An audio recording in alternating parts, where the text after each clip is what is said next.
Tupo hapa Yumbu North. Tumekuja hapa baada ya kupata malalamiko ya familia ya marehemu Tobias Msigwa ambaye ni mmiliki halali wa kiwanja namba 1/30, 1/31, 1/32 na 1/33 Kitalu D hapa Yumbu North.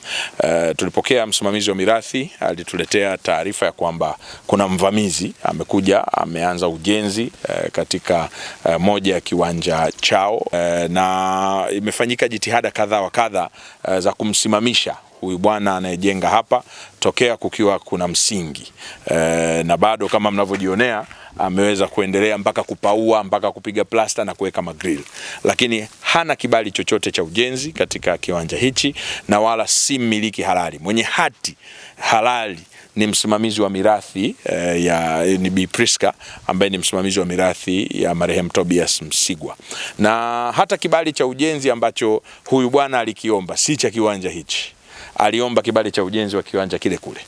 Kwa amefanya kwa makusudi ujenzi katika eneo ambalo si lake.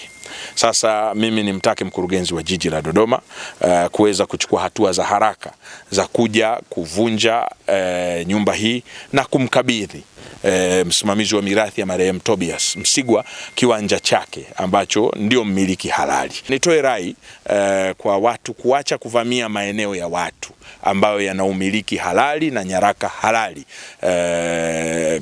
katika jiji letu la Dodoma. Kumekuwa kuna tabia hiyo ya watu kuingia kwenye maeneo na kuanza ujenzi bila ya kuwa na kibali, bila ya kuwa na nyaraka yoyote ya umiliki. Sasa hili ni eneo halali la mama huyu ambaye ndio msimamizi wa mirathi, na mimi leo nimekuja kumkabidhi kiwanja chake. Juu ya nyumba hii mkurugenzi wa jiji ndio alishughulikia kwa haraka, lakini kiwanja hichi hapa ni kiwanja halali cha mama hapa ambaye ni msimamizi wa mirathi ya marehemu Tobias Msigwa. Mgogoro wa kuvamiwa hapa nimeugundua 2021.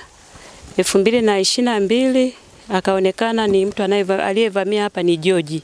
Baada ya kugundua na kujiridhisha watu wa jiji kwamba ni haki ya kwangu, ni haki ya Tobias Msigwa, ilibidi atolewe barua ya kusimamishwa ujenzi, lakini alikaidi. Kwa uamuzi uliochukuliwa leo, kwa kuwa mmejiridhisha na kuona ni haki ya mume wangu Tobias Msigwa, ninashukuru sana waziri kwa kunisaidia. Nashukuru sana ofisi yote kwa ujumla kwa kunisaidia kurejeshewa haki yangu.